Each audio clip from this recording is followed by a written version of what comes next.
Hello, here's what's new in DevTools in Chrome 80. The console now supports redeclarations of let and class statements to make it easier to experiment with new code.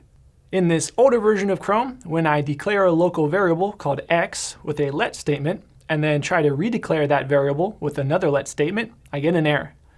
In Chrome 80, when I redeclare the local variable, it works. Now, to be very clear, the redeclarations only work in the console. It's just a convenience feature to make it easier to experiment. It won't work in your JavaScript files.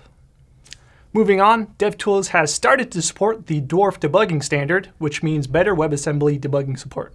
Check out the article called Improved WebAssembly Debugging Support in Chrome DevTools for the full story. Next up, the network panel has a bunch of updates.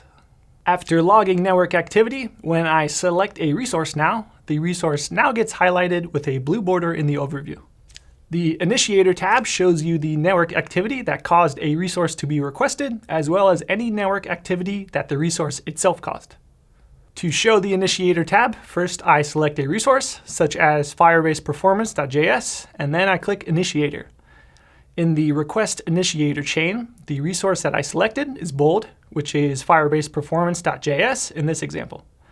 The resource above it is what caused firebaseperformance.js to get requested. So in this case, it looks like there is a script tag in the HTML document.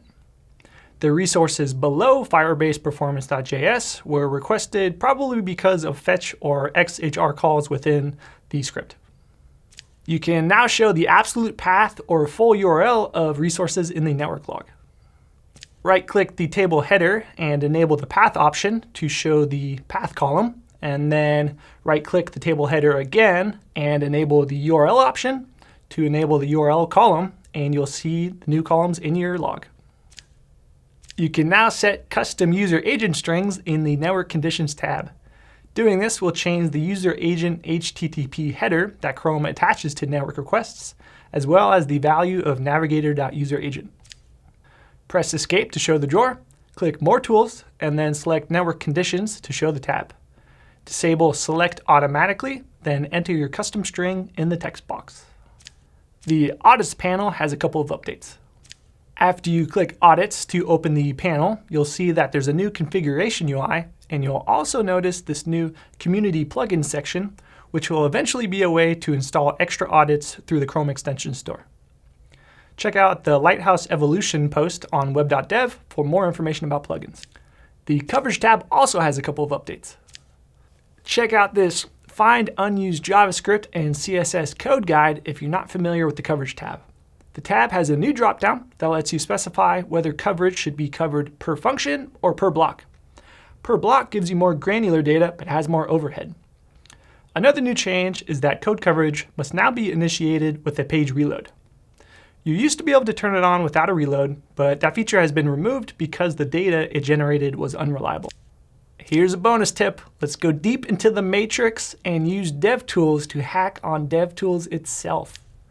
First, we've got to press Control-Shift-P or Command-Shift-P on Mac to open the command menu. Then type undock, then run the undock into separate window command. Now we've got a focus.devtools window and press Control-Shift-C or Command-Option-C on Mac, and then, oh my, what is going on here? Why do we have a second DevTools window? Well, DevTools is itself a web application that we can inspect. So in this second window, we're using DevTools to inspect DevTools, like any other web page. Let's try logging out all the URLs of the network resources using the new URL column. When we inspect one of the cells, we see that it's a TD element with the class URL column, and the URL is the text content, so that should be pretty easy to log out. We'll press Escape to open the drawer, and then run this code to get the list of elements, and then loop through the array and log each URL, and there we have it. Welcome to the matrix. That's all we got. Thanks for watching.